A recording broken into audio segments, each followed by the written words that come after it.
പറയുന്നത് എന്തും സഹിക്കേണ്ടി വരും. ഈ തിരുകേശ നാടകത്തിന് കുറെ നാളായി അണിയറയിൽ ഒരുക്കം നടക്കുകയായിരുന്നു. മുടി സൂക്ഷിക്കാൻ കേന്ദ്രം പണിയുന്നവർ പിൽഗ്രിമേജ് ടൂറിസത്തിന്റെ അനന്ത സാധ്യതകൾ മുന്നിൽ കാണുന്നു. ആരുടെയോ മുടി പറിച്ചെടുത്ത് അതിൽ വെള്ളമൊഴിച്ച് കോരിക്കൊടുത്താൽ വരുമാനത്തിന്റെ നിലയ്ക്കാത്ത ഉറവയായി അത് മാറുമെന്ന് ഹൈടെക് പുരോഹിതർ മനസ്സിലാക്കുന്നു. ദൈവത്തെ മാത്രം ആരാധിക്കാനാണ് പള്ളികൾ നിർമ്മിക്കുന്നത്. അവിടെ ശവകുടീര പൂജയോ അവശിഷ്ട പൂജയോ മതം അനുവദിക്കുന്നില്ല. അള്ളാഹു പറയുന്നത് നോക്കൂ,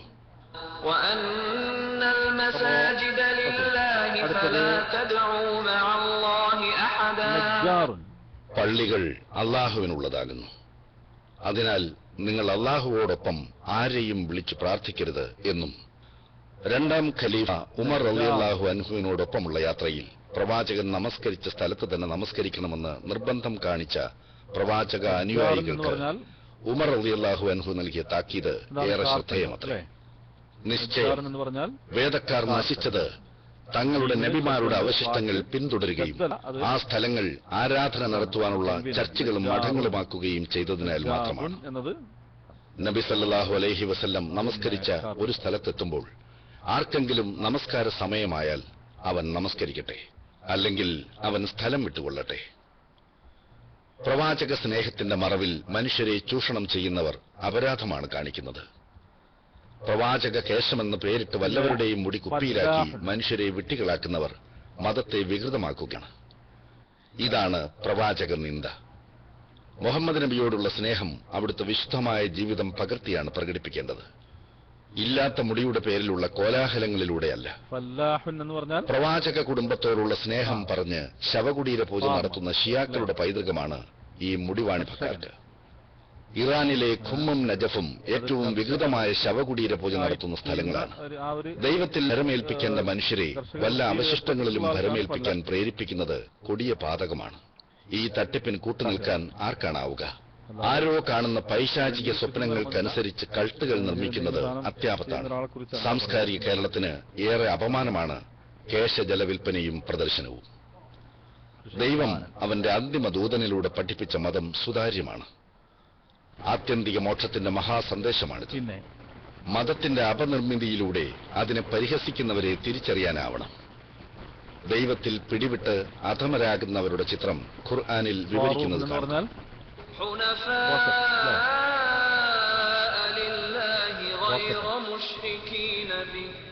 ومن يشرك بالله فكأنما خر من السماء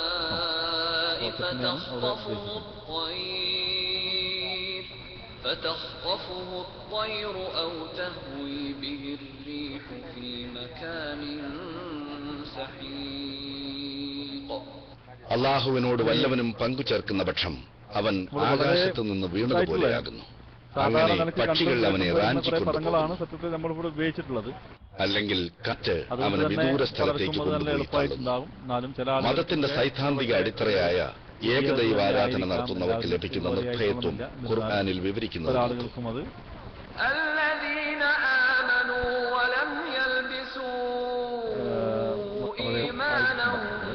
എപ്പോഴും എളുപ്പമാവുക എന്നത് നല്ലത് തന്നെയാണ്.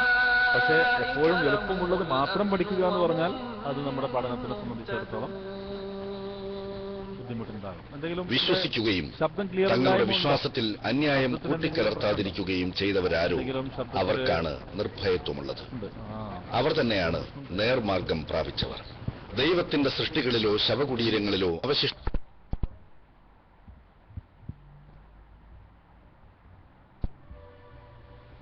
അസ്സലാമു അലൈക്കും. ഓക്കെ ആണോ? ഇപ്പൊ എന്തെങ്കിലും മാറ്റമുണ്ടോ?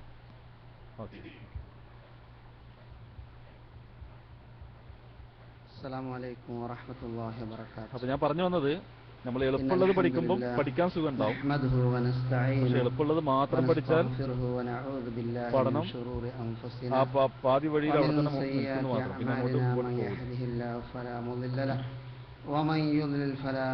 അതുകൊണ്ടാണ് ഞാൻ കഴിഞ്ഞ ക്ലാസ്സിൽ ബാച്ചുകൾ ബേസ് ചെയ്തുകൊണ്ട് തുടങ്ങാൻ നോക്കിയത്. സമയമായിട്ടില്ല എന്ന് പിന്നെ اللهم صل على محمد وعلى آل محمد كما صليت على إبراهيم وعلى آل إبراهيم إنك حميد مجيد اللهم بارك على محمد وعلى آل محمد كما باركت على إبراهيم وعلى آل إبراهيم إنك حميد مجيد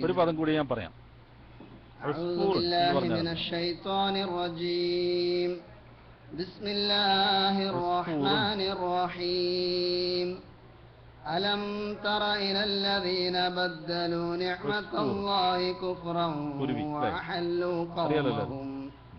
وأحلوا قومهم دار البوار جهنم يصلونها وبئس القرار. സ്നേഹം നിറഞ്ഞ സഹോദര സഹോദരിമാരെ, നെക്സ്റ്റ് സുഅബാൻ. അല്ലാഹുവിന്റെ അപാരമായ അനുഗ്രഹത്താൽ ഈ മഹത്തായ സദസ്സിൽ ഒരുമിച്ച് കൂടുവാനും ഒരുപാട് പ്രതിസന്ധികൾ അതിജീവിച്ചുകൊണ്ട് കാലാവസ്ഥയുടെയും അതേപോലെ തന്നെ മറ്റു പല പ്രലോഭനങ്ങളുടെയും പല പ്രശ്നങ്ങളെയും അതിജീവിച്ചുകൊണ്ട് ഈ മഹത്തായ സദസ്സിൽ ഒരുമിച്ച് കൂടുവാൻ സാധിച്ചതിൽ അൽഹംദുലില്ലാഹ്. സ്നേഹം നിറഞ്ഞ സഹോദര സഹോദരിമാരെ, നാം ഇന്ന് ഇങ്ങനെ കുറെ ഇസ്മുകൾ, ഇത് നിങ്ങൾ ചെയ്യേണ്ട ഒരു കാര്യം, ഇപ്പം നിങ്ങൾക്ക് കുറെ പരിപാടി സംഘടിപ്പിച്ചതിന്റെ ഉദ്ദേശം, ഓരോരുത്തർക്കും നമുക്കെല്ലാവർക്കും അറിയാം, ഇന്ന് കേരളത്തിൽ 20 വീതം ഇസ്മു പുതുതായി ഇപ്പൊ നമ്മൾ കാലവർഷം അല്ലാത്ത ഇനി അങ്ങോട്ട് പലവിധ രോഗങ്ങളുടെയും വൈറസുകളുടെയും പലവിധ പ്രശ്നങ്ങളും ആരംഭിക്കാൻ പോവുകയാണ്. ഈ അവസരത്തിൽ നമ്മുടെ ഉത്തരവാദിത്തപ്പെട്ട സർക്കാരും സന്നദ്ധ സംഘടനകളും എന്നുവേണ്ട സാമൂഹ്യ പ്രവർത്തകരെല്ലാം തന്നെ ഈ പ്രത്യേക കാലഘട്ടത്തിൽ അവസരത്തിൽ പ്രതിരോധ ക്യാമ്പുകളും അതേപോലെ തന്നെ ഉത്ബോധനങ്ങളും എന്നുവേണ്ട എല്ലാവിധ രൂപത്തിലും ജനങ്ങളെ ഉത്ബോധരാക്കുകയും അവർക്ക് വേണ്ട സഹായ സഹകരണങ്ങളും ചെയ്യുന്ന ഒരവസ്ഥ നാം കാണാറുണ്ട്. എന്നാൽ അതേപോലെ തന്നെ കേരള സമൂഹത്തിൽ ഇന്ന് പിടിപെട്ട ഒരു ജ്വരമാണ് പ്രവാചക കേശം എന്ന വ്യാജേന എവിടെ നിന്നോ കിട്ടിയ ഒരു മുടിക്കെട്ടുമായി അത് പ്രവാചകന്റെ പുണ്യമായ മുടിയാണ്, അത് കേരളത്തിലെ മുഴുവൻ മുസ്ലിങ്ങളും അതിന് കിട്ടുന്ന അതിന്റെ പുണ്യം നുകരണമെന്ന് പറഞ്ഞുകൊണ്ട് ഇന്ന് കേരളമാകെ അല്ലെങ്കിൽ ഇന്ത്യയിലാകെ വ്യാപിച്ചു വരുന്ന ഒരു രോഗമാണ്. ഈ രോഗത്തെ പ്രതിരോധിക്കാൻ വേണ്ടി പ്രവർത്തന ക്യാമ്പുകളും അതേപോലെ തന്നെ പഠന ക്ലാസുകളും ഉത്ബോധനങ്ങളും അതിന്റെ ഉത്തരവാദിത്തപ്പെട്ട ആളുകൾ കേരളത്തിൽ ഒന്നടങ്കം ചെയ്തു വരുന്നു. ഇതിനാരെങ്കിലും എതിർക്കുകയാണെങ്കിൽ നാം എന്തിനോടാണ് ഉപമപ്പെടുത്തേണ്ടതെന്നറിയുമോ? നമ്മുടെ കാലഘട്ടത്തിൽ ഈ മഴവർഷം തുടങ്ങിയ സമയത്ത് ഉണ്ടാവുന്ന പ്രശ്നങ്ങളെ അതിജീവിക്കാൻ സർക്കാരും സന്നദ്ധ സംഘടനകളും പ്രബോധനങ്ങളും അതേപോലെ തന്നെ ആരോഗ്യ പഠന ക്യാമ്പും നടത്തുമ്പോൾ ഈ രോഗം പടർന്നു പിടിച്ചാലേ നമ്മുടെ മരുന്ന് വ്യവസായം വിറ്റഴിക്കാൻ സാധിക്കൂ എന്ന് കമ്പനികൾ തീരുമാനിക്കുകയും അപ്പോൾ ഇത്തരം ക്യാമ്പുകളെ തകർക്കുക എന്നുള്ളത് ഈ കച്ചവടക്കാരുടെ ലക്ഷ്യവുമാവുമ്പോൾ ഇത്തരം ക്യാമ്പുകൾക്കെതിരെ അക്രമങ്ങളും അതേപോലെ തന്നെ പ്രശ്നങ്ങളും ക്രമപ്രശ്നങ്ങളും ഉന്നയിച്ചുകൊണ്ട് അതിനെ തടുക്കുവാനും ഇല്ലാതാക്കുവാനും ഒരു വിഭാഗം ശ്രമിക്കുന്നുവെങ്കിൽ അതേപോലെ തന്നെയാണ് ഈ വ്യാജമുടിയുടെ ഈ രോഗം പടർന്നു പിടിക്കുമ്പോൾ ഇതിന്റെ ഉത്തരവാദപ്പെട്ട സംഘടനകളും പണ്ഡിതന്മാരും ജനങ്ങളെ ബോധവാന്മാരാക്കുകയും അവരുടെ വിശ്വാസപരമായ കാര്യത്തിൽ അവർക്ക് രോഗം ബാധിക്കുമ്പോൾ അതിന് ചികിത്സ കൊടുക്കേണ്ടതും നമ്മുടെ പ്രസ്ഥാനക്കാരുടെ അല്ലെങ്കിൽ യഥാർത്ഥ മുഅ്മിനിന്റെ വിശ്വാസിയുടെ മുസ്ലിമിന്റെ ബാധ്യതയാണ് എന്ന് മനസ്സിലാക്കിയാണ് ഇത്രയും ക്ലേശം അനുഭവിച്ചും ഇത്രയും പ്രയാസം അനുഭവിച്ചും ഇങ്ങനെയൊരു പരിപാടി ഇവിടെ ഉണ്ടാക്കാൻ സംഘടന തീരുമാനിച്ചത്. മാത്രമല്ല നാം എല്ലാവരും തന്നെ മഹത്തായ ഒരു സമുദായത്തിന്റെ മെമ്പർമാരാണല്ലോ മുസ്ലിം സമുദായം. ഈ മുസ്ലിം സമുദായം ഇന്നദീന ഇൻദല്ലാഹിൽ ഇസ്ലാം, അള്ളാഹു തൃപ്തിപ്പെട്ട മതം ഈ പരിപൂർണ ഇസ്ലാമാണ് എന്ന് ജനങ്ങൾ ബോധവാന്മാരാകുകയും മനസ്സിലാക്കുകയും ചെയ്ത കാര്യമാണ്. അതേപോലെ തന്നെ മുസ്ലിം സമൂഹത്തിൽ ഉത്തമമായ ഒരു സമുദായമാണ് റസൂൽ കരീം സല്ലല്ലാഹു അലൈഹി വസല്ലമയുടെ സമുദായം. പക്ഷേ അല്ലാഹു സുബ്ഹാനഹു വ തആല പരിശുദ്ധ ഖുർആനിലൂടെ നമ്മെ ഉണർത്തുന്നു, കുന്തും ഖൈറ ഉമ്മത്തിൻ ഉഖ്രിജത് ലിന്നാസ് തഅമുറൂന ബിൽ മഅറൂഫ് വതൻഹൗന അനിൽ മുൻകർ വതുഅ്മിനൂന ബില്ലാഹ്. ഈ സമുദായം ഏറ്റവും ഉത്തമമായ സമുദായം ആണ് എന്ന് പറയുമ്പോൾ രണ്ട് കണ്ടീഷനുണ്ട്. വെറുതെ അങ്ങനെ ഉത്തമമാവുകയില്ല. ഉടനെ തന്നെ പറയുന്നു, തഅമുറൂന ബിൽ മഅറൂഫ് വതൻഹൗന അനിൽ മുൻകർ. ഈ രണ്ട് കാര്യങ്ങളും കൂടി വരുമ്പോഴേ ഉത്തമമായ സമുദായമെന്ന് നമുക്ക് അവകാശപ്പെടാനും അതേപോലെ തന്നെ ആ ഉത്തമമായ സമൂഹത്തിൽ നാം എത്തിപ്പെടാനും സാധിക്കുകയുള്ളൂ. ആ ഒരു പദ്ധതിയാണ്, ആ ഒരു പരിപാടിയാണ് ഇന്ന് ഇസ്ലാഹി പ്രവർത്തകർ, സലഫി പ്രവർത്തകർ ഇന്ന് കേരളം അങ്ങോളം ഇങ്ങോളം വിശിഷ്യ ഇന്ത്യയിൽ മൊത്തത്തിൽ തന്നെ ജനങ്ങളെ ഉത്ബോധനം നടത്തുകയും നാട്ടിലുള്ള അനാചാരങ്ങളെ എതിർക്കുകയും ചെയ്യുന്നത്. അല്ലാത്ത പക്ഷം ഉത്തമമായ സമുദായത്തിലോ അല്ലെങ്കിൽ ഈ മഹത്തായ അള്ളാഹു തൃപ്തിപ്പെട്ട ഇസ്ലാമിലെ മെമ്പർമാരാകാനോ സാധ്യമല്ല. അതിനെതിരെ നമ്മുടെ കയ്യൂക്കുകൊണ്ടും രാഷ്ട്രീയ സ്വാധീനം കൊണ്ടും സാമ്പത്തിക കഴിവുകൊണ്ടും അതിനെ അടിച്ചമർത്താൻ നിങ്ങൾ മുതിരുകയാണെങ്കിൽ യഥാർത്ഥത്തിൽ നിങ്ങൾ അള്ളാഹുവിനെയും റസൂലിനെയും ദീനിനെയുമാണ് അടിച്ചമർത്തുന്നത് എന്നുള്ളൊരു ബോധം നിങ്ങൾക്കുണ്ടായിരിക്കണം. അള്ളാഹു സുബ്ഹാനഹു വ തആല സൂറത്തുൽ ഇബ്രാഹിമിലൂടെ നമ്മെ ഉണർത്തുന്നു, അലം തറ ഇലല്ലദീന ബദ്ദലൂ നിഅമതല്ലാഹി കുഫ്റാ നിഅമതല്ലാഹി കുഫ്റൻ വഅഹല്ലൂ ഖൗമഹും ദാറൽ ബവാർ ജഹന്നമ യസ്ലൗനഹാ വബിഅസൽ ഫറാർ. അല്ലാഹു സുബ്ഹാനഹു വ തആല പ്രവാചകൻ സല്ലല്ലാഹു അലൈഹി വസല്ലമയോട് പറയുന്നു, അലം തറ, നീ കാണുന്നില്ലയോ, അല്ലദീന, ഒരു വിഭാഗം, ബദ്ദലൂ നിഅമതല്ലാഹി കുഫ്റാ വഅഹല്ലൂ ഖൗമഹും ദാറൽ ബവാർ, തന്റെ ജനതയെ അതിമോശമായ ഒരു കെണിയിലേക്ക് തള്ളിയിടുന്ന സമൂഹം. അള്ളാഹു നൽകിയ അനുഗ്രഹത്തെ അവർ നന്ദികേട് കാണിച്ചുകൊണ്ട് അവിശ്വാസികളായിക്കൊണ്ട് സമൂഹത്തെ പടുകുഴിയിലേക്ക് തള്ളപ്പെടുന്ന ഒരു വിഭാഗം താങ്കൾ കാണുന്നില്ലയോ? ആ വിഭാഗം നിങ്ങൾ സുഖിച്ചുകൊള്ളൂ, നിങ്ങൾ ഉദ്ദേശിച്ച വ്യവസായങ്ങൾ പടുത്തുയർത്തിക്കൊള്ളൂ. പക്ഷേ ഇസ്ലാമിന്റെ ആ അന്തസ്സിൽ അല്ലെങ്കിൽ അടിസ്ഥാനപരമായ വിഷയത്തിൽ കടാരി കൊത്തിക്കൊണ്ട് ഇവിടെ ഒരു വ്യവസായവും വേണ്ട. നമുക്കറിയാം നമ്മുടെ രാജ്യത്ത് എന്തെല്ലാം വാണിജ്യ വ്യവസായങ്ങൾ വരുന്നു. അത് ഓരോരുത്തരും അവരുടെ സാമ്പത്തിക ശേഷിയും അവരുടെ അറിവും പ്രകടമാക്കുന്ന രീതിയിൽ ഇവിടെ വാണിജ്യമായിട്ട് ഓരോ രൂപത്തിലും ഇവിടെ വളർന്നു വരുന്നു. പക്ഷേ പൊതുസമൂഹത്തിന് അത് ഉപദ്രവമാണെങ്കിൽ ഒന്നടങ്കം അതിനെ എതിർക്കുകയും അതിനെ തുടക്കത്തിൽ തന്നെ നുള്ളുകയും ചെയ്യുന്ന അവസ്ഥ നമ്മുടെ ഇന്ത്യ രാജ്യത്ത് നമ്മൾ കാണുന്നു. അതേപോലെ തന്നെ വിശ്വാസികളായ മുസ്ലിങ്ങളുടെ വിശ്വാസത്തിന് വിരുദ്ധമാവുന്ന ഏതെങ്കിലും വാണിജ്യ വ്യവസായങ്ങൾ ആരെങ്കിലും തുടങ്ങുകയും അതിനെ അടിച്ചമർത്തുകയും ചെയ്യുക എന്നുള്ളത് വിശ്വാസികളുടെ അവരുടെ ബാധ്യതയാണ്. അത് മാത്രമേ നിറവേറ്റുന്നുള്ളൂ. അല്ലാതെ ആരെയും തേജോവധനം ചെയ്യാനോ അല്ലെങ്കിൽ ആരെയും അവഹേളിക്കാനോ നമുക്ക് ഉദ്ദേശമില്ല, അതിന്റെ ആവശ്യമില്ല. അത്രക്കാർ പരിപൂർണ മുഅ്മിനുകളല്ല എന്ന് പഠിച്ച ആളുകളാണ്. അതുകൊണ്ട് ആർക്കും ഒരു വിഷമവും വേണ്ട. ആരെങ്കിലും ഇവിടെ എന്തെങ്കിലും അനാവശ്യമായ വിശ്വാസങ്ങൾ കടത്തിക്കൂട്ടുമ്പോൾ അതിനെതിരെ പ്രവർത്തിക്കേണ്ടത്, സംസാരിക്കേണ്ടത് പണ്ഡിതന്മാരുടെ ബാധ്യതയാണ്. അതവർ അവരുടെ മരണം വരെ നടത്തിക്കൊണ്ടിരിക്കും. ആരും തടുക്കേണ്ടതയോ വെട്ടുകയോ പ്രശ്നങ്ങൾ ഉണ്ടാക്കുകയോ ഒന്നും ചെയ്യരുത്. ഇത് ഇന്ത്യ രാജ്യമാണല്ലോ. ഇന്ത്യ രാജ്യത്ത് ഓരോരുത്തർക്കും അവർ ഉദ്ദേശിച്ചതായ മതത്തിൽ വിശ്വസിക്കുവാനും അത് പ്രചരിക്കുവാനും അതനുസരിച്ച് പ്രവർത്തിക്കുവാനും ജീവിക്കുവാനുള്ള സ്വാതന്ത്ര്യം ഈ ഇന്ത്യ രാജ്യത്ത് നമുക്ക് ഭരണഘടന നൽകുന്നുണ്ട്. പിന്നെന്തിനാണ് നിങ്ങൾ മറ്റുള്ളവരെ ആക്രമിക്കാനും അല്ലെങ്കിൽ അവരുടെ പരിപാടികൾ തടസ്സപ്പെടുത്താൻ ശ്രമിക്കുന്നത്? ആരും തടസ്സപ്പെടുത്തരുത്. നിങ്ങൾ പെർമിഷൻ എടുത്തോളൂ, പ്രസംഗിച്ചോളൂ. നമ്മളും പ്രസംഗിക്കും. അതിൽ കാര്യങ്ങൾ മനസ്സിലാക്കുക, കാര്യമില്ലേ തള്ളിക്കളയുക. അത്ര തന്നെ ഈ കാര്യത്തിൽ വിശദീകരിക്കാനുള്ളൂ. ഒരുപാട് പ്രയാസപ്പെട്ടാണ് ഈ ഒരു പരിപാടി സംഘടിപ്പിച്ചത്. ഈ മഴയത്ത് നിങ്ങൾ ഇത്ര പ്രയാസപ്പെട്ട് എന്തിനാണ് സംഘടിപ്പിച്ചതെന്ന് ചോദിക്കുകയാണെങ്കിൽ ഞാൻ നിങ്ങളോട് പറയട്ടെ, നമ്മുടെ മകളുടെ കല്യാണം അല്ലെങ്കിൽ മകന്റെ കല്യാണം ആയിരങ്ങളെ ക്ഷണിച്ചുകൊണ്ട് സദ്യ നടത്താൻ ഇതിലും പ്രയാസങ്ങൾ നാം സഹിക്കുന്നില്ലേ? മുജാഹിദുകളെ, അല്പം നിങ്ങൾ പ്രയാസം സഹിച്ചുകൊള്ളൂ. കാര്യങ്ങൾ ജനങ്ങളെ വിശദീകരിക്കട്ടെ, മനസ്സിലാക്കട്ടെ, അതിനുള്ള അവസരം ഉണ്ടാവട്ടെ. ആരും തെറ്റിദ്ധരിക്കരുത്. ആയതുകൊണ്ട് ഈ സദസ്സിൽ ഒരുമിച്ച് കൂടിയ ആളുകൾക്ക് സ്വാഗതം അർപ്പിക്കുക എന്നതാണ്, അല്ലാതെ എൻ്റെ അധിക പ്രസംഗം നീട്ടുക എന്നല്ല എൻ്റെ ഉത്തരവാദിത്വം.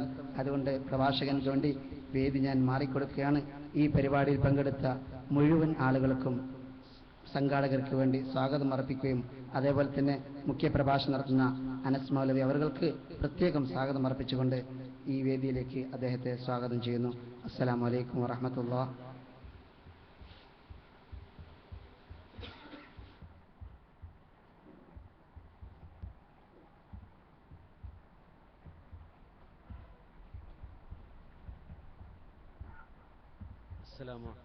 السلام عليكم ورحمة الله وبركاته.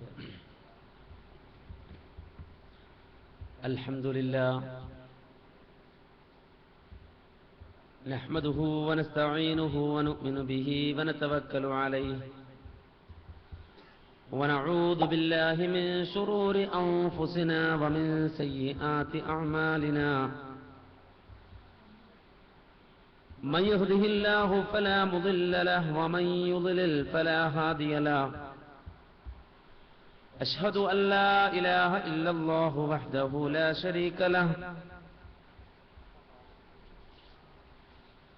وأشهد أن محمدا عبده ورسوله أرسله بالهدى ودين الحق ليظهره على الدين كله ولو كره المشركون. اللهم صل على محمد وعلى آل محمد كما صليت على إبراهيم وعلى آل إبراهيم إنك حميد مجيد. اللهم بارك على محمد وعلى آل محمد كما باركت على إبراهيم وعلى آل إبراهيم إنك حميد مجيد. أما بعد فإن خير الكلام كلام الله وخير السنن سنن محمد صلى الله عليه وسلم وشر الأمور محدثاتها وكل محدثة بدعة وكل بدعة ضلالة. أيها الناس أوصيكم عباد الله ونفسي أولا بتقوى الله. أعوذ بالله من الشيطان الرجيم. يا أيها الذين آمنوا إن كثيرا من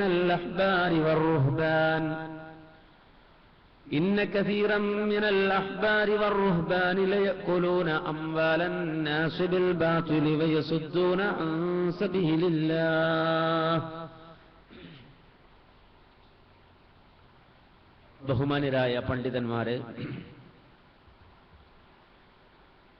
നേതാക്കളെ, സഹോദരങ്ങളെ, സുഹൃത്തുക്കളെ, അല്ലാഹു സുബ്ഹാനഹു വ തആല നമ്മുടെ ഈ ഒത്തുചേരൽ സ്വാലിഹായ ഒരമലായി ഖബൂൽ ചെയ്യുമാറാകട്ടെ. മഹായ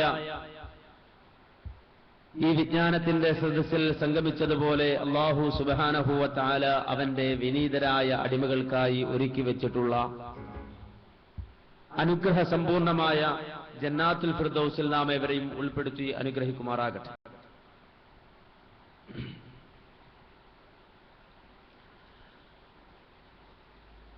വളരെ ശക്തമായ മഴ പെയ്തുകൊണ്ടിരിക്കുന്ന ഈ സമയത്തും അല്ലാഹു സുബ്ഹാനഹു വ തആല അവന്റെ ദീൻ പറയുവാനും മനസ്സിലാക്കുവാനും ഇത്തരം ഒരു സൗകര്യം നമുക്കായി ഒരുക്കി തന്നിരിക്കുകയാണ്. ഈ സമയവും സന്ദർഭവും നമുക്ക് അനുകൂലമാക്കിയ അല്ലാഹുവിനെ സ്തുതിക്കുന്നു. അൽഹംദുലില്ലാഹ്, അൽഹംദുലില്ലാഹി അലാ കുല്ലി ഹാൽ. വ്യാജമുടി, ജീർണതയുടെ കൊടുമുടി എന്ന വിഷയത്തിലാണ് ഇന്ന് ഈ പരിപാടി സംഘടിപ്പിക്കപ്പെട്ടിട്ടുള്ളത്. കേരളത്തിനകത്തും പുറത്തുമായി നടന്നുവരുന്ന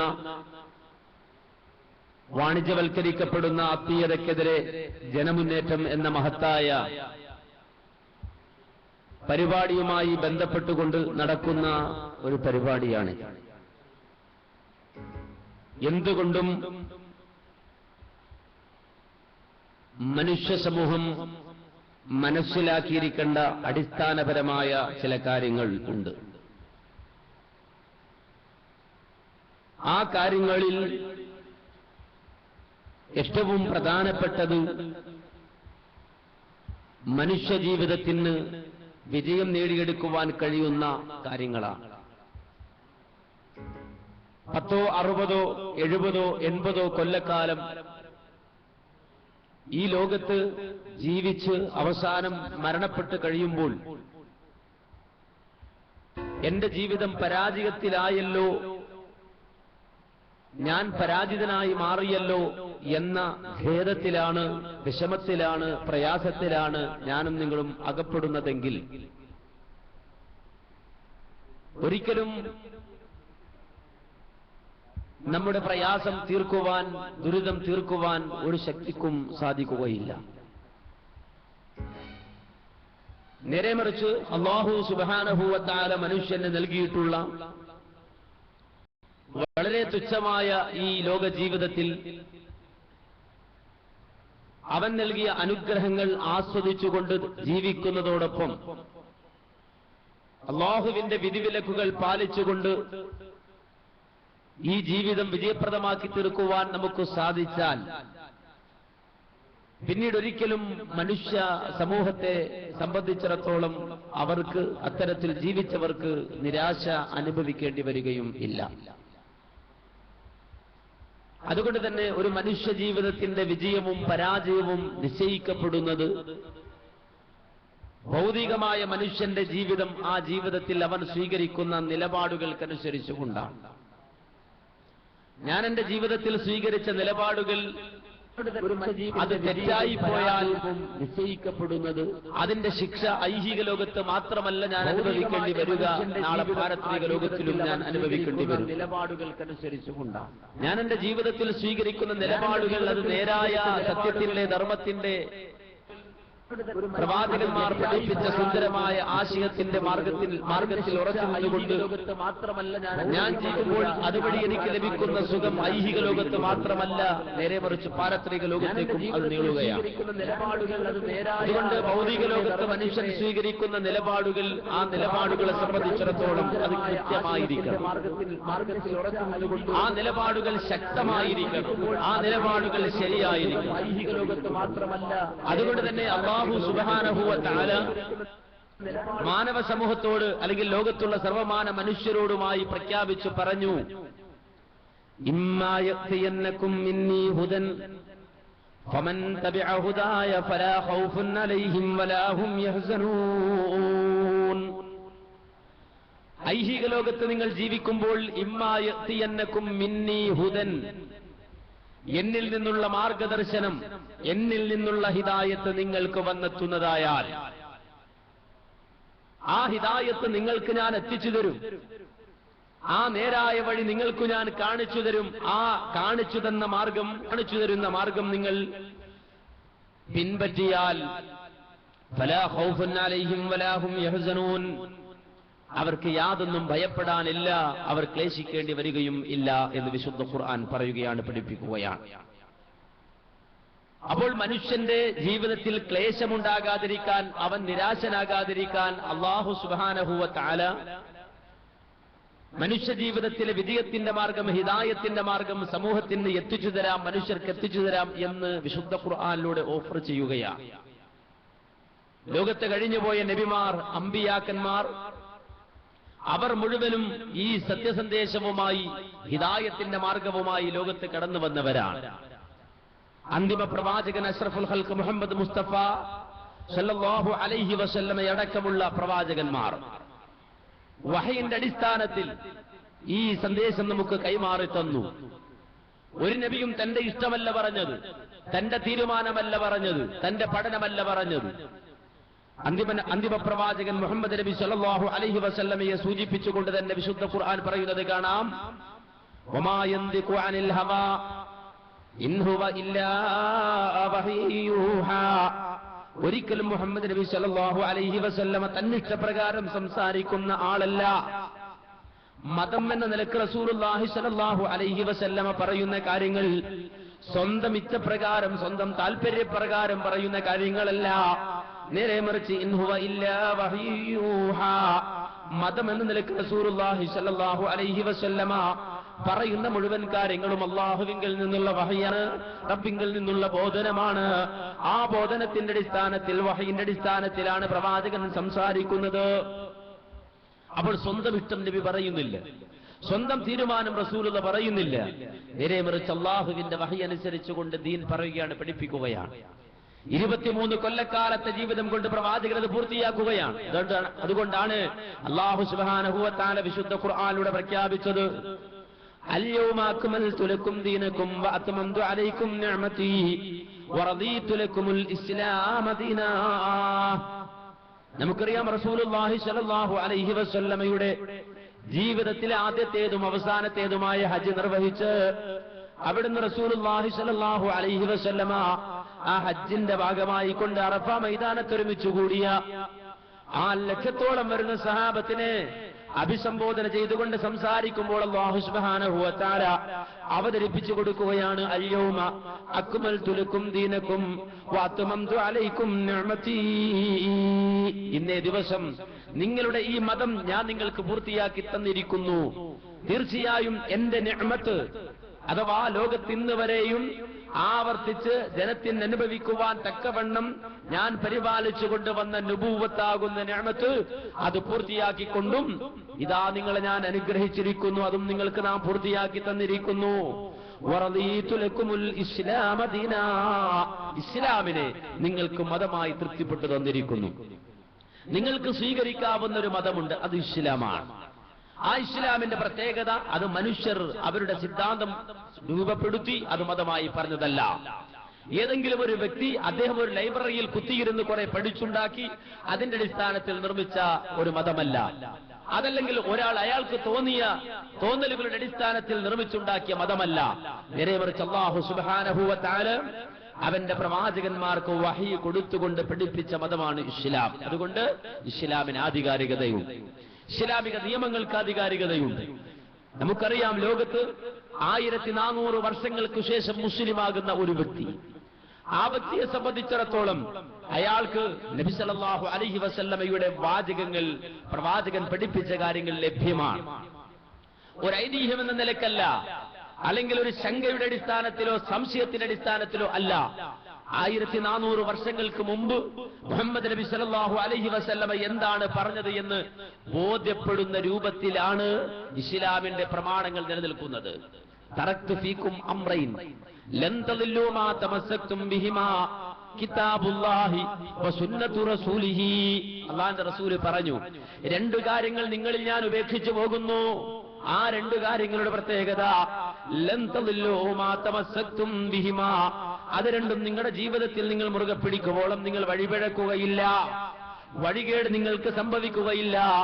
ആ 2 കാര്യങ്ങളിൽ ഒന്നാമത്തെ കാര്യം കിതാബുല്ലാഹി, അല്ലാഹുവിന്റെ കിതാബാണ്, വസുന്നത്തു റസൂലിഹി, അല്ലാഹുവിന്റെ റസൂലിന്റെ ചര്യയുമാണ്. അത് രണ്ടും സ്വീകരിക്കണം, അത് രണ്ടും ജീവിതത്തിൽ മുറുകെ പിടിക്കണമെന്ന് നബി സല്ലല്ലാഹു അലൈഹി വസല്ലം പറയാണ്. അതുകൊണ്ട് ആ കിതാബും ആ സുന്നത്തും അഥവാ 114 മുമ്പ് റസൂലുള്ളാഹി സ്വല്ലല്ലാഹു അലൈഹി വസല്ലം പഠിപ്പിച്ച ഖുർആനും സുന്നത്തും 1400 വർഷങ്ങൾക്ക് ശേഷം ഒരാൾ സ്വീകരിക്കുമ്പോൾ, അല്ലെങ്കിൽ അതയാൾ അംഗീകരിക്കുമ്പോൾ, അല്ലെങ്കിൽ അയാൾ പഠിക്കുമ്പോൾ വ്യക്തമായി അയാൾക്ക് ബോധ്യപ്പെടേണ്ടതുണ്ട്, ഇത് റസൂലുള്ള പറഞ്ഞതാണ്, ഇത് നബി സല്ലല്ലാഹു അലൈഹി വസല്ലം പഠിപ്പിച്ചതാണ്, ഇത് അഷ്റഫുൽ ഖൽഖ് 1400 വർഷങ്ങൾക്ക് മുമ്പ് പറഞ്ഞതാണ്. അത് മനസ്സിലാക്കാൻ തക്കവണ്ണമുള്ള ഒരു സംവിധാനം ഉള്ള ഏകമതം ഇസ്ലാം മതം മാത്രമാണ്. ഒരു കാര്യം റസൂലുള്ള പറഞ്ഞോ ഇല്ലയോ എന്ന് ബോധ്യപ്പെടുന്ന ശാസ്ത്രീയ സംവിധാനം അഥവാ റസൂലുള്ളയിൽ നിന്ന് കേട്ട സ്വഹാബി, ആ സ്വഹാബിയിൽ നിന്ന് കേട്ട താബിഈ, ആ താബിയിൽ നിന്ന് കേട്ട തബഉ താബിഈ, അവിടെ നിന്ന് വന്ന് ഈ ഹദീസ് ഉദ്ധരിക്കുന്ന, ഈ വാചകം ഉദ്ധരിക്കുന്ന വ്യക്തി വരെയുള്ള കൃത്യമായ ചരിത്രം, ആ പരമ്പരയിൽ വന്ന ആ ആളുകളെ സംബന്ധിച്ച് കൃത്യമായ വിശദീകരണം, അവരുടെ വിശ്വാസത്തെ സംബന്ധിച്ച്, അവരുടെ സ്വഭാവത്തെ സംബന്ധിച്ച്, അവരുടെ ഓർമ്മയെ സംബന്ധിച്ച് കൃത്യമായി രേഖപ്പെടുത്തപ്പെട്ട ഉസൂല് ഉള്ള ഏകമതം ഇസ്ലാം മാത്രമാണ്. അതുകൊണ്ട് അതുകൊണ്ട് ഇസ്ലാമിൽ ഒരു കാര്യം സ്ഥിരപ്പെടണമെങ്കിൽ അത് പ്രമാണം സ്വീകരിച്ചുകൊണ്ടാകണം. ആ പ്രമാണമാകട്ടെ സ്ഥിരപ്പെടുത്തുന്നത് സനദ് കൊണ്ടാണ്. ആ പ്രമാണം സ്ഥിരപ്പെടുത്തുന്നത് ഈ പരമ്പര കൊണ്ടാണ്. ഇത് ലോകത്തെ ഒരു മുസ്ലിമിനും സംശയമില്ലാത്ത കാര്യമാണ്, സംശയം പ്രകടിപ്പിക്കാൻ പാടില്ലാത്ത കാര്യമാണ്. കേരളത്തിൽ വന്നാലോ ഒരാളും സംശയിക്കേണ്ട, ഒരാളും ആ വിഷയത്തിൽ തർക്കിക്കേണ്ട. ഇവിടെ ഒരുപാട് പ്രസ്ഥാനങ്ങളുണ്ട്. ദക്ഷിണ കേരള ജമിയത്തുൽ ഉലമയുണ്ട്, അതുപോലെ തബ്ലീഗ് ജമാഅത്തുണ്ട്, അതുപോലെ ജമാഅത്തെ ഇസ്ലാമിയുണ്ട്, സമസ്ത AP വിഭാഗമുണ്ട്, EK വിഭാഗമുണ്ട്, അതുപോലെ തന്നെ മുജാഹിദുകളുണ്ട്. ഇങ്ങനെ ഒരാളും സംശയിക്കേണ്ടതില്ലാത്ത വിധം സുവ്യക്തമായ കാര്യമാണ്. ഒരു കാര്യം സ്ഥിരപ്പെടുന്നത് സനദ് കൊണ്ടാണ് എന്നത് അത് നിങ്ങൾ വളരെ വ്യക്തമായി മനസ്സിലാക്കേണ്ടതുണ്ട്.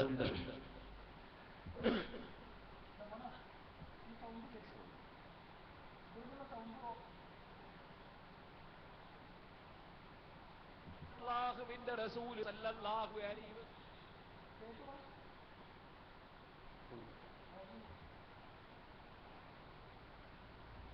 പറഞ്ഞപ്പോ നമ്മൾ തെളിവ് പറഞ്ഞത് അല്ലാഹുവിന്റെ റസൂൽ സല്ലല്ലാഹു അലൈഹി വസല്ലം 5 നേരം നിസ്കരിച്ചു എന്നതിന് തെളിവില്ലെന്ന് ചേകനൂര് പറഞ്ഞപ്പോ നമ്മൾ തെളിവ് പറഞ്ഞത് ബുഖാരിയിലെ സനദുള്ള ഹദീസാണ്. സനദ് കൊണ്ടല്ലേ കാര്യം സ്ഥിരപ്പെടുത്താറുള്ളത്, സനദ് കൊണ്ടല്ലേ കാര്യം സ്ഥിരപ്പെടുത്താറുള്ളത്. അപ്പോ സനദ് കൊണ്ടാണ് കാര്യങ്ങൾ സ്ഥിരപ്പെടുത്താറുള്ളത്. നബി സല്ലല്ലാഹു അലൈഹി വസല്ലമയിൽ നിന്നൊരു കാര്യം വന്നാൽ അത് സ്ഥിരപ്പെടുത്തുന്നത് സനദ് കൊണ്ടാണ്. ഒരു കാര്യം സ്ഥിരപ്പെടുത്തണമെങ്കിൽ സനദ് വേണം. ഇനി ആ സനദില്ലെങ്കിൽ പിന്നെ ആർക്കും എന്തും പറയാം എന്ന അവസ്ഥയുണ്ടാകും. പിന്നെ യാതൊരുവിധ ബെല്ലും ബ്രേക്കും ഉണ്ടാവുകയില്ല. ഒരു കാര്യം ആർക്കും പറയാം, ദീനിന്റെ പേരിൽ എന്തും പറയാം. ആ ഒരു അവസ്ഥയുണ്ടാകും. ഇതിലും ആരും തർക്കിക്കേണ്ടതില്ല.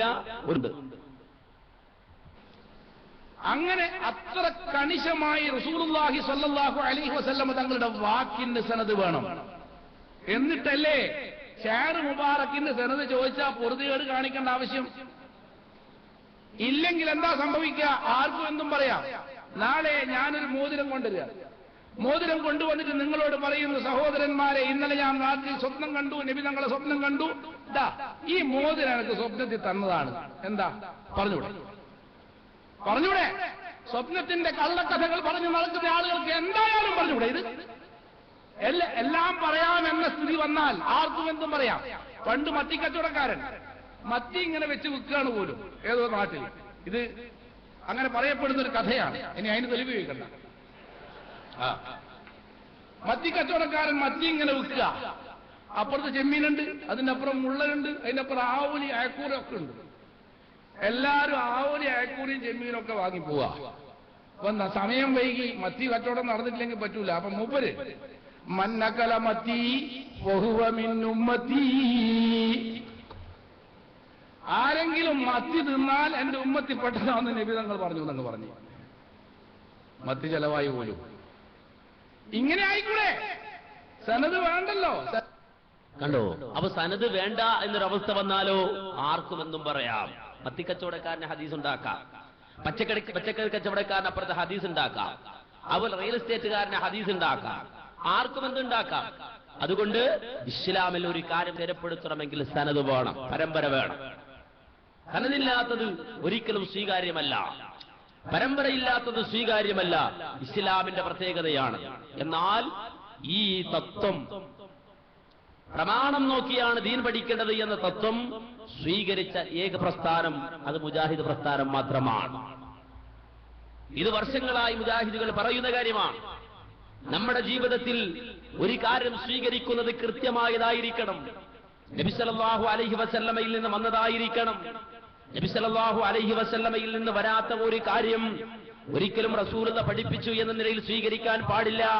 റസൂലുള്ളാഹി സ്വല്ലല്ലാഹു അലൈഹി വസല്ലമ പഠിപ്പിച്ച കാര്യമേ സ്വീകരിക്കാൻ പാടുള്ളൂ എന്ന് ഈ സമുദായത്തോട് പറയുകയും, ഒരു കാര്യം റസൂലുള്ളാഹി പഠിപ്പിച്ചതാണോ എങ്കിൽ സ്വീകരിക്കാം മതമായി, ഒരിക്കലും റസൂലുള്ളാഹി പഠിപ്പിക്കാത്ത കാര്യം മതമായി സ്വീകരിക്കാൻ പാടില്ല എന്ന നിലയിൽ പഠിപ്പിച്ച പ്രസ്ഥാനമാണ് മുജാഹിദ് പ്രസ്ഥാനം.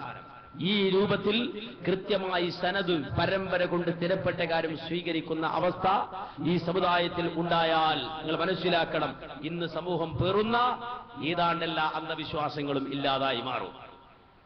ഈ അഭിപ്രായ വ്യത്യാസമില്ലാതെ AP സമസ്തയെന്നോ EK സമസ്തയെന്നോ മുജാഹിദെന്നോ ജമാഅത്തെ ഇസ്ലാമി എന്നോ തബ്ലീഗ് ജമാഅത്ത് എന്നോ ദക്ഷിണ കേരള ജംഇയ്യത്തുൽ ഉലമയെന്നോ ഈ രൂപത്തിൽ കേരളക്കരയിൽ പ്രവർത്തിച്ചുകൊണ്ടിരിക്കുന്ന ഈ സംഘടനകൾ മുഴുവനും ഈ തത്വത്തിൽ ഒതുങ്ങി നിന്നുകൊണ്ട്, അഥവാ ഏതൊരു കാര്യവും പ്രമാണമനുസരിച്ചുകൊണ്ടാണ് സ്വീകരിക്കേണ്ടത് എന്ന തത്വത്തിൽ ഉറച്ചു നിന്നുകൊണ്ട് ഒരാൾ പ്രവർത്തിച്ചു കഴിഞ്ഞാൽ പിന്നെ സമൂഹത്തെ ബാധിച്ചിട്ടുള്ള ഏതാണ്ട് എല്ലാ അന്ധവിശ്വാസങ്ങളും സമൂഹത്തിൽ നിന്ന് നീങ്ങിപ്പോകും.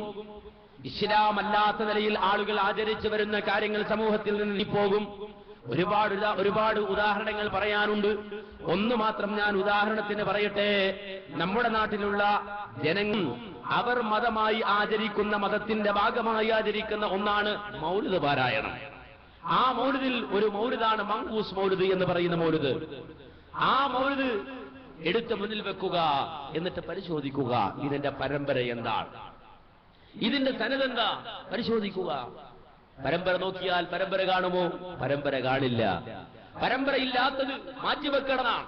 നിങ്ങൾ കേട്ടല്ലോ, സനത് കൊണ്ടേ ഒരു കാര്യം സ്ഥിരപ്പെടുകയുള്ളൂ, സനദില്ലാത്തത് സ്ഥിരപ്പെടുകയില്ല. ഇത് പരസ്യമായി എല്ലാവരും അംഗീകരിക്കുന്ന സത്യമാണെങ്കിൽ ആ മാനദണ്ഡം വെച്ചുകൊണ്ട് ഈ മൗലിദൊന്ന് പരിശോധിച്ചാലോ, സനത് വെച്ചിട്ട് മൗലിദ് സ്വീകരിക്കാം എന്ന നിലപാട് ഒരാൾ സ്വീകരിച്ചാൽ അയാൾക്ക് സനത് പരിശോധിച്ചുകൊണ്ട് ഈ മൗലിദിനെ സമർത്ഥിക്കാൻ സാധിക്കാത്തത് കൊണ്ട് ആ മൗലിദ് മാറ്റിവെക്കേണ്ടി വരും.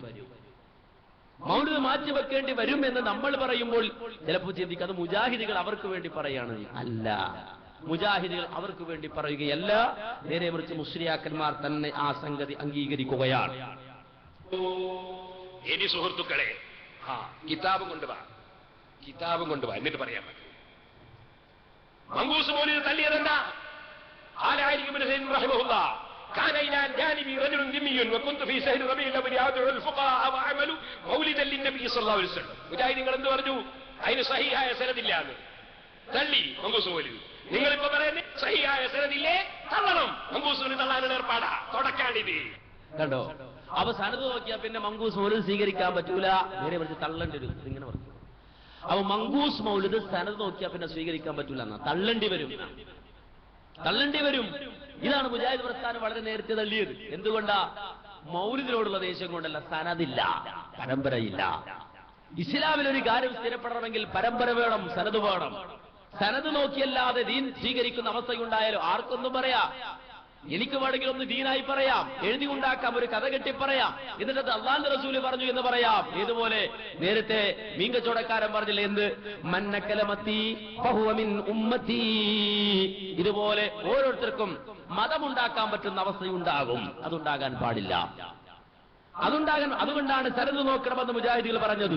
അതെല്ലാവർക്കും അംഗീകരിക്കാവുന്ന അല്ലെങ്കിൽ അംഗീകരിക്കേണ്ട കാര്യമാണ്. പക്ഷേ അത് അംഗീകരിക്കാൻ നമ്മുടെ നാട്ടിലെ പൗരോഹിത്യം തയ്യാറാകുന്നില്ല. അതുകൊണ്ട് നേരത്തെ നിങ്ങൾ 2 വാചകങ്ങൾ കേട്ടു. ആ വാചകങ്ങളിൽ ഒന്ന് സനത് കൊണ്ടാണ് ഹദീസുകൾ അല്ലെങ്കിൽ കാര്യങ്ങൾ സ്ഥിരപ്പെടുത്തുന്നത് എന്നതാണ്. രണ്ടാമത്തത് ആ സനത് സ്വീകരിച്ചുകൊണ്ട് കാര്യങ്ങൾ സ്ഥിരപ്പെടുത്താൻ കഴിയുന്നു മാത്രമല്ല, കാര്യങ്ങൾക്ക് സനത് സ്വീകരിക്കേണ്ടതില്ല എന്ന വാദമുണ്ടായി കഴിഞ്ഞാൽ പിന്നീട് ആർക്കുമെന്നും പറയാവുന്ന അവസ്ഥ വരും എന്നാണ്.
അവിടെ നിൽക്കുന്ന സഹോദരനോട് അവിടെ നിന്ന് വിഷമിക്കണം, മഴ കൊണ്ടിട്ട് ഇവിടെ നിന്ന്.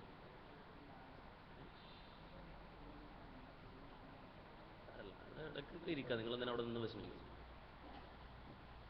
അപ്പൊ സഹോദരങ്ങളെ, നാം പറഞ്ഞു വന്നത് സനത് കൊണ്ടാണ് ഒരു കാര്യം സ്ഥിരപ്പെടുത്തുന്നത്. സനദില്ലാത്ത അവസ്ഥ വന്നാൽ ആർക്കുമെന്നും പറയാം. ഇത് ഇസ്ലാമിന്റെ അടിസ്ഥാനപരമായ തത്വമാണ്. ഇത് പൗരോഹിത്യത്തിന് സ്വീകരിക്കാൻ കഴിയില്ല. ഈ തത്വം സ്വീകരിച്ചു കഴിഞ്ഞാൽ പിന്നീട് സമൂഹത്തിലുള്ള ദുരാചാരങ്ങൾ ഒന്നിനു പുറകെ ഒന്നായി തള്ളിപ്പോകും. അതുകൊണ്ട് തന്നെ ഇപ്പോൾ ഭീഷണിയാണ്. എന്താ ഭീഷണി? സനത് നോക്കിയാൽ വെള്ളപ്പാണ്ട് വരും എന്നാണ്. ഒരു ഹദീസിന്റെ സനത് ആരെങ്കിലും പരിശോധിച്ചാൽ അതനുസരിച്ചുകൊണ്ട് സ്വീകരിക്കാവുന്ന നിലപാട് സ്വീകരിച്ചാൽ അവന് വെള്ളപ്പാണ്ട് വരുമെന്ന ഭീഷണിയാണ് പുതിയ ഭീഷണി. നിങ്ങളത് കേട്ടോളൂ. ബഹുമാനപ്പെട്ട ഇബ്നുൽ ഹാജ് റളിയല്ലാഹു അൻഹു, ഇബ്നുൽ ഹാജ് റളിയല്ലാഹു അൻഹു വലിയ പണ്ഡിതനാണ്.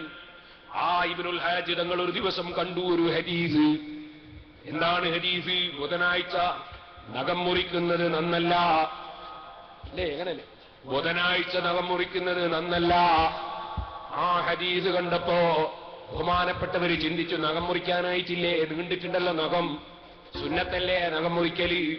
ബഹുമാനപ്പെട്ടവർ നോക്കി ഈ ഹദീസിന്റെ പരമ്പര എങ്ങനെ? ഹദീസ് സഹീഹായാലും എടുത്തുകൂടാന്നല്ലേ നേരത്തെ ഒരു ജാഹിലി പറഞ്ഞത്? സുഹൃത്തുക്കളെ, സനദൊന്ന് പരിശോധിച്ചു.